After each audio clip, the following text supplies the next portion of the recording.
Hallelujah.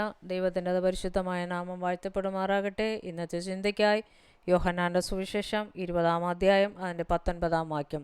ആഴ്ചവട്ടത്തിൻ്റെ 1-ാം നാളായ ആ ദിവസം നേരം വൈകിയപ്പോൾ ശിഷ്യന്മാരിരുന്ന സ്ഥലത്ത് യഹൂദന്മാരെ പേടിച്ച് വാതിലടച്ചിരിക്കെ യേശു വന്ന് നടുവിൽ നിന്നുകൊണ്ട് നിങ്ങൾക്ക് സമാധാനം എന്നവരോട് പറഞ്ഞു. ഹല്ലേലൂയ.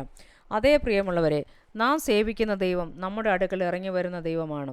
ഇവിടെ യേശുക്രിസ്തുവിൻ്റെ ക്രൂശീകരണത്തിന് ശേഷം യേശുവിൻ്റെ ശിഷ്യന്മാർ യഹൂദന്മാരെ പേടിച്ച് വാതിലടച്ചിരിക്കുമ്പോൾ അവരുടെ അടുക്കലേക്ക് സമാധാനവുമായി സന്തോഷവുമായി അവരുടെ മധ്യത്തിൽ കടന്നു വന്ന് അവരെ ആശ്വസിപ്പിക്കുന്ന, അവർക്ക് സന്തോഷം കൈക്കൊള്ളുന്ന ഹല്ലേലൂയ ഒരു സന്ദർഭമാണ് നാം ഇവിടെ വായിച്ചു കേട്ടത്.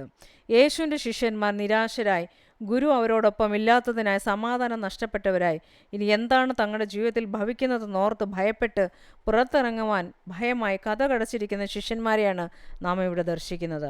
എന്നാൽ അവരുടെ ചിന്തയ്ക്ക് വിപരീതമായി യേശു അവരുടെ മധ്യത്തിൽ വന്ന് സമാധാനവും സന്തോഷവും നൽകി ഹല്ലേലൂയ അവർക്ക് പ്രത്യേക ദൗത്യം പരിശുദ്ധാത്മാവിനാൽ അവരെ ഏൽപ്പിക്കുന്നതായി നാം കാണുന്നു.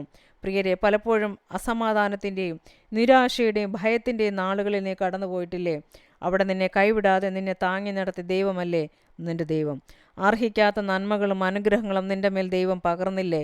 ഇല്ലാത്തതിനെ നോക്കി പരിഭവിക്കാതെ ഇന്നിയോളം ആയുസ്സോടെ ആരോഗ്യത്തോടെ നടത്തിയ ദൈവത്തെ സ്തുതിക്കുവാനും ആരാധിക്കുവാനും ദൈവവചനത്തിന് അനുസരണമായി ജീവിക്കുവാനും നമുക്ക് കഴിയട്ടെ. താഴെയുള്ള ഭാഗങ്ങൾ നാം വായിച്ചാൽ രാത്രി മുഴുവനും അധ്വാനിച്ചിട്ട് ഒന്നും കിട്ടാതെ നിരാശരായി നിന്ന ശിഷ്യന്മാരുടെ അടുക്കൽ വന്ന് കുഞ്ഞുങ്ങളെ കൂട്ടുവാൻ വല്ലതുമുണ്ടോ എന്ന് ചോദിച്ചു.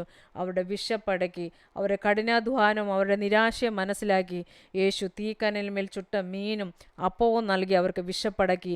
ശൂന്യമായിരുന്ന അവരുടെ പടകുകളെ കർത്താവ് നിറച്ചു. ഹല്ലേലൂയ. പ്രിയരെ, നിൻ്റെ അവസ്ഥകളെ നന്നായി അറിയുന്ന ദൈവം നിൻ്റെ ജീവനും ഭക്തിക്കും വേണ്ടുന്നതൊക്കെയും ദൈവം നിനക്ക് ദാനം നൽകിയിരിക്കുന്നു. അത് വിശ്വാസത്താൽ അനുഭവിക്കുവാൻ കഴിയട്ടെ. നിൻ്റെ വേദനകളെ എടുത്തു മാറ്റുന്ന കഴിയുന്ന ദൈവം നിൻ്റെ അടുക്കൽ ഇറങ്ങി വരും. പല സന്ദർഭങ്ങളിൽ നീ ആ ദൈവസാന്നിധ്യം നീ അനുഭവിച്ചിട്ടില്ലേ? ആ തലോടൽ നീ അനുഭവിച്ചിട്ടില്ലേ? ദൈവസന്നിധി നന്ദിയുള്ളവളായിരിക്കുക. തീച്ചൂളൽ എറിയപ്പെട്ട ശദ്രക്ക് മേശക്ക് അബേദ്നെഗോവിൻ്റെ അടുക്കൽ ഇറങ്ങി വന്ന ദൈവം, ദാനിയേലിനെ സിംഹക്കുടിയിൽ നിന്ന് വിടുവിച്ച ദൈവം അതേ നിന്നോട് കൂടെയുണ്ട്. നിൻ്റെ സാഹചര്യം എന്തുമായിക്കൊള്ളട്ടെ, ദൈവസാന്നിധ്യം ഹല്ലേലൂയ നീ ആഗ്രഹിക്കുന്നുണ്ടെങ്കിൽ ദൈവം നിൻ്റെ അടുക്കൽ ഇറങ്ങി വരും. ആ ദൈവസാന്നിധ്യം നിനക്ക് അനുഭവിക്കാൻ കഴിയും. ആയതിനാൽ പ്രിയമുള്ളവരെ, ഉറപ്പോടെ ധൈര്യത്തോടെ പ്രാർത്ഥനയോടെ മുന്നേറുക.